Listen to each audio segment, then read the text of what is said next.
students, Professor Gray here. We need to finish up a couple of problems in the pH and pOH section. So on the previous slide we did problems 1 and 2 where we found the pH of a couple of solutions, one acidic and the other basic. And now we're on problem number 3.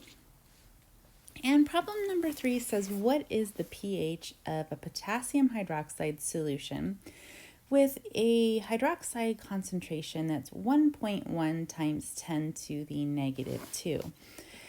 Now, what most students will want to do is say pH is equal to the negative log of 1.1 times 10 to the negative 2.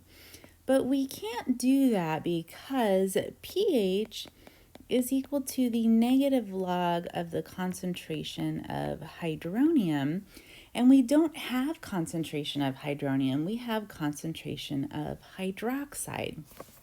So there's a couple of ways that we can work this problem.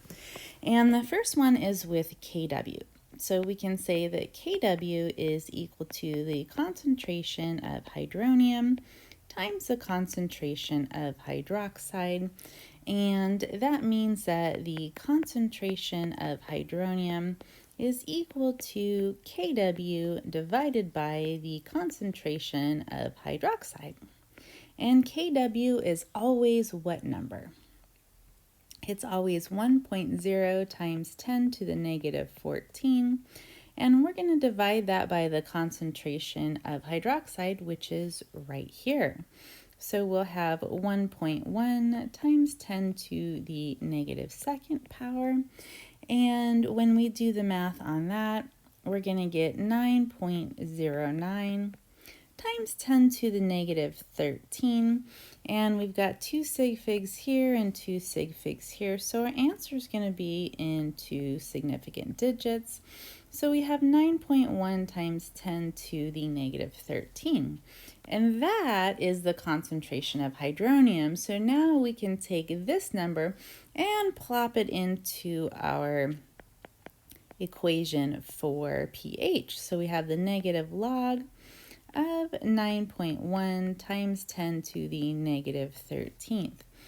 Now remember that the exponent up here, when we're talking about concentration of hydronium, is going to give us a clue to the pH of this solution here. So it should be a little less than 13, so we should get 12 something. And indeed we do. We get 12.0409. And in the other lecture, the previous lecture, we said that when we're doing digits for the answers in pH, it has kind of a funny way that we do it. So we look at the number of numbers in the coefficient here for the original number, and we've got 2 digits there.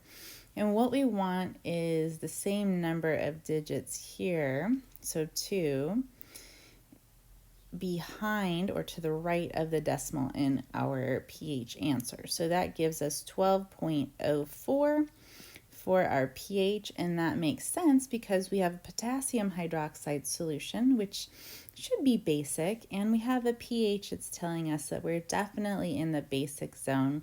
We are way above 7.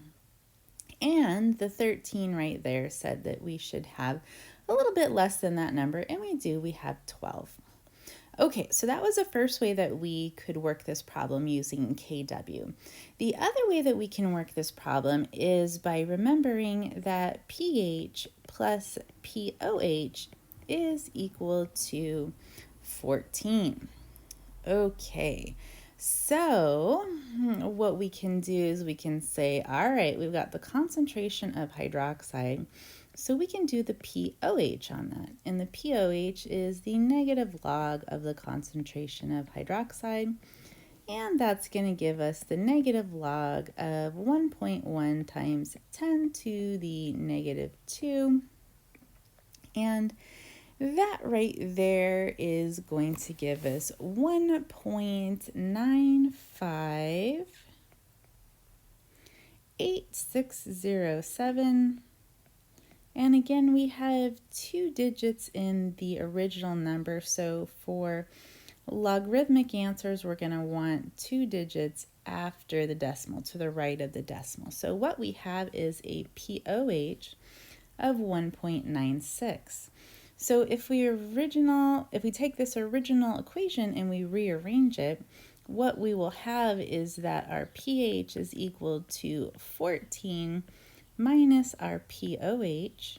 So that means we've got our pH is equal to 14 minus 1.96, which is that number right there, which is 14, excuse me, hold on a second here, which means that our pH is equal to 12.04, which is exactly the same as we found over there when we did the KW away.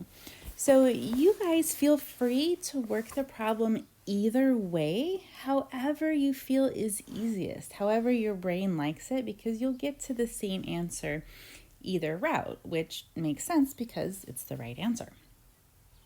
Okay, so number 4 says, what is the hydronium concentration for a solution with a pH of 8.45? And then what is the concentration of hydroxide? Okay, so we have a pH that's equal to 8.45, and we want to know the concentration of hydronium.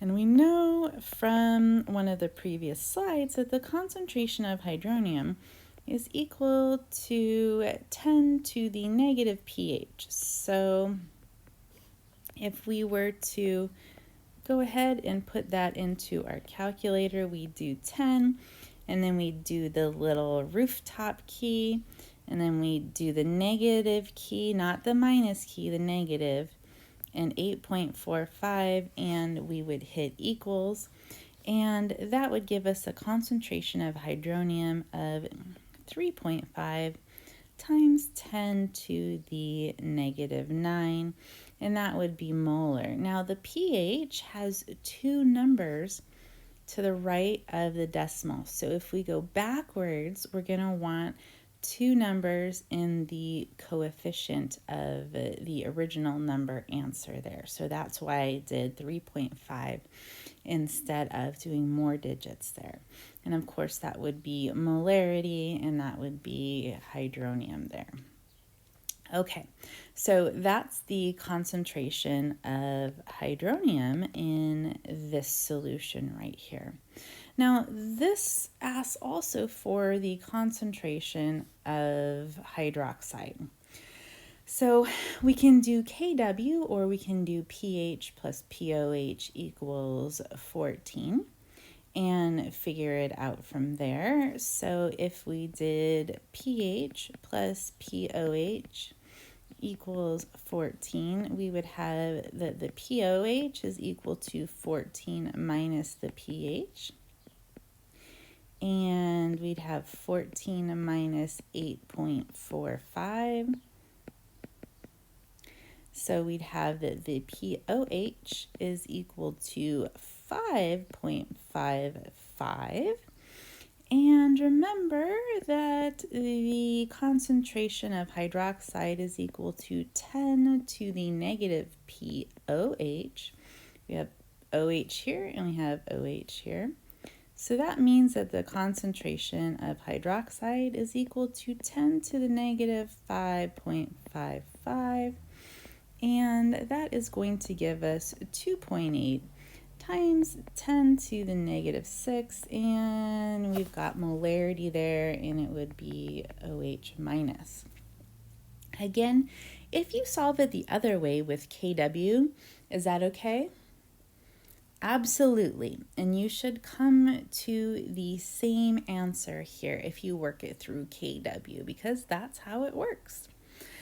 Alrighty, that's the end of this slide right here. In the next lecture, we will go on to titration. Yay! Bye-bye.